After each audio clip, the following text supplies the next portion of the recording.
ক্যামেরার সাথে আছেন মিসেস দাস। বলুন মিসেস দাস, আপনার কি প্রবলেম? আমার 1 বছরের উপরে নিপে মাঝখানে জ্বালা জ্বালা করেছে হাতটা, তার মানে 9 মাস ধরে আমার পাটা পুরো এমন বেঁকে গেছে, আমি কোনো কাজ করতে পারি না, উঠতে পারি না, বসেই থাকি, আমি উঠতে পারি না। আচ্ছা ঠিক আর আছে, আমি এখানে এসে অনেকটাই 5 ঘন্টার মধ্যে অনেকটা রিলিফ পেয়েছে, সেটা খুব ভালো। আপনি কোথা থেকে এসেছেন? বাড়ি সায়েন্স স্টেশন। সালসিটেশন। আপনি এখানে এলেন কি করে? আমি ভিডিও দেখেই আমি সমস্ত ডিটেলস নিয়েছে। Okay, that's very good, that's very good. উনি আমাদের ফেসবুক দেখে ইন্সপায়ার্ড হয়ে আমাদের কাছে এসেছে।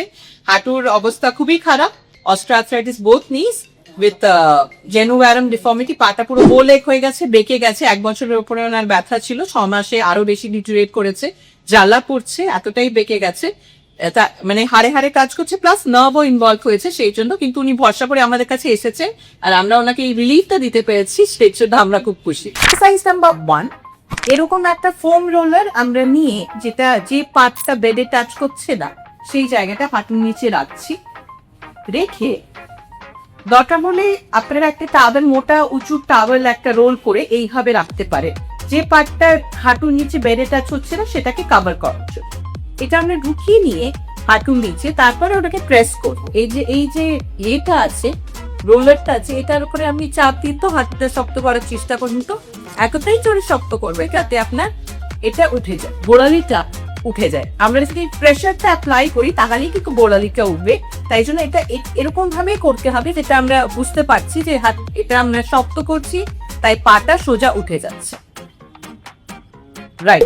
এক্সারসাইজ নাম্বার 2, হাঁটুটা সোজা রেখে আমরা লুপ ব্যান্ডটা এরকম বাইরের দিকে ছড়াবার চেষ্টা করব, আর যতটা হয় পা দিয়ে এটা টানার চেষ্টা করব। লুপ ব্যান্ডটা স্ট্রেচ হচ্ছে বাইরের দিকে, পাহাড়িটা সোজা থাকবে, পাটা সোজা রেখে এটা আমরা করার চেষ্টা করছি। রাইট। এটাতে আপনার এই মাসলস গুলো স্ট্রং হবে, যেটা বাইরের দিকে চলে গেছে because of weakness of the muscles, সেগুলো কিন্তু স্ট্রং হবে। একটা আমরা হোল্ড করার চেষ্টা করব, 10 সেকেন্ড হোল্ড, তারপরে আবার ভিতরে নিয়ে যাওয়া। সেম জিনিসটা আমরা এরকম ভাবে 10 বার রিপিট করবো, each time with a hold of 10 seconds.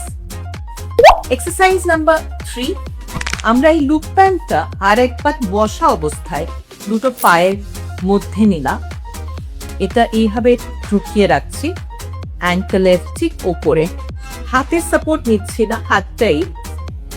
তারপরে পাটা যতটা হয় বাইরের দিকে ফাঁক করার চেষ্টা করি। হ্যাঁ, right. 1 2 3 4 5 6 7 8 9, check the reverse counter active movement, যেটাতে আমরা এই ভ্যারাস ডিফর্মিটিটা কারেক্ট